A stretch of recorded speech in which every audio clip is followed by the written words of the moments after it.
NewsChannel3.com. Now to our week-long series of in-depth reports on the Plains All-American pipeline disaster and tomorrow's one-year anniversary. Tonight, for the first time, we will show you how experts managed to save many of the injured brown pelicans. News Channel 3 senior reporter John Palminteri joins us live. And John, you spoke with response teams at UC Davis, and they are still tracking those birds with a computer. There are many rapid response teams, not only here, but throughout the state of California when there's an environmental disaster. One of them at UC Davis was quick to respond during the Refugio oil spill and was able to get a hold of some of those brown pelicans that were coated in oil. Well, they've also been able to stay in touch with them over the last year. Whether the birds knew it or not, they had a transmitter on their back and they were phoning home. Birds coming in boxes, they were completely covered in oil, they were very depressed. Brown pelicans impacted by the Refugio oil spill last May were a stark indication of the immediate environmental damage from the Plains All-American pipeline break on and offshore in Santa Barbara County. Numerous shorebirds were dead or struggling, not only at the disaster site, but nearby. One of the response teams to see the pelicans with a chance of surviving was at the UC Davis Oiled Wildlife Care Network. They could barely move because they were kind of all stuck together. Their feathers were stuck together with a very heavy, thick oil product.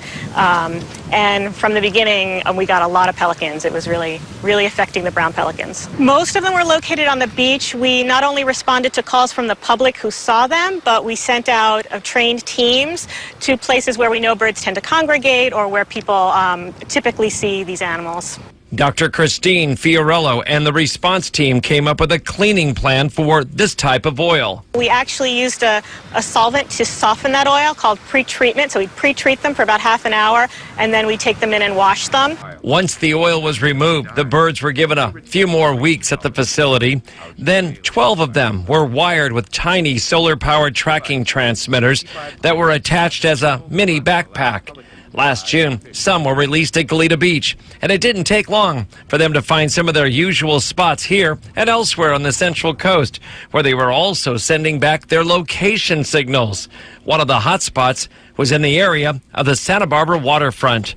All indications are that the rehabilitated pelicans are doing very well on their return to the Santa Barbara and Ventura County environment, including some that have joined pelicans here on this barge just a few feet from the Santa Barbara shoreline. The signals show the pelicans have gone to many sites in Southern California, Mexico, the Channel Islands, and Oregon. It's been absolutely fascinating to see the tracking. It's, I wake up in the morning and can't wait to log onto my computer to see where the birds are. We did get some loss of signals. That could be that the birds have died, or it could be the tags have failed. But nonetheless, at this point in time, which is about 44 weeks after they were released, we still have 5 birds transmitting. All in all, looks like a very good report card on this program to save and rehabilitate the birds and keep track of them along the way. Now, if you'd like to see where the pelicans are, we've attached a couple of links to our webpage so you can follow along on a regular basis while they're still transmitting, and we have that at KEYT.com.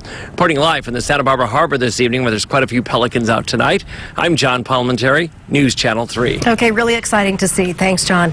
Ventura County Sheriff's Deputy